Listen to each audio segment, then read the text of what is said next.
If you grew up in the 1980s, you might feel like you landed on a different planet.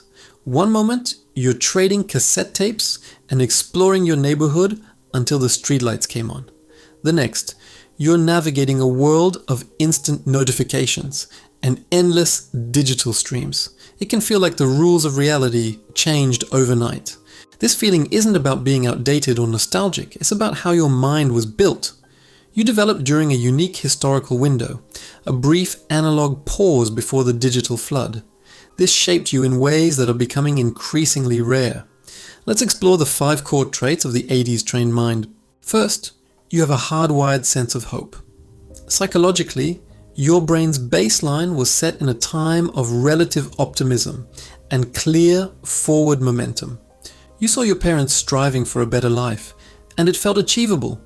The world, despite its problems, seemed to have a blueprint for progress. This is why today's constant uncertainty can feel so jarring.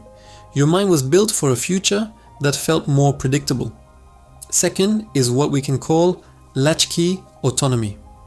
Many of you came home to an empty house with a key around your neck. This wasn't neglect, it was normal. It taught you profound independence from a young age.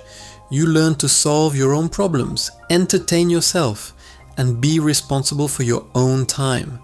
This is why the constant supervision and structured activities of modern childhood can seem so foreign. You learn to navigate the world without a guide. Third, you have an effort equals reward mindset. You did your homework with encyclopedias, not a search bar. You saved up for a record by mowing lawns, not with a one-click purchase. This created a direct, tangible link between work and outcome. The physical effort was part of the process. This is why the instant gratification of today's world can feel unfulfilling.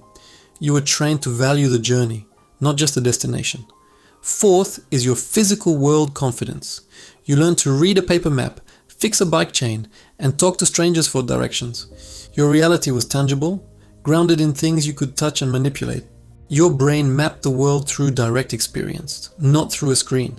This is why a purely digital existence can feel so disembodying. You trust what you can feel, and you know how to navigate the physical world with an intuition that many now lack.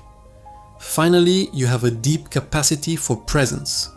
Your attention span was forged in a pre-digital world. Boredom was a normal part of life, a quiet space where your mind could wander, reflect, and create. You could sit with a book for hours or just stare out a window.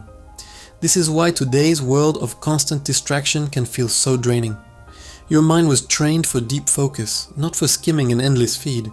These traits, hope, autonomy, and appreciation for effort, physical confidence, and presence were forged in an analog world.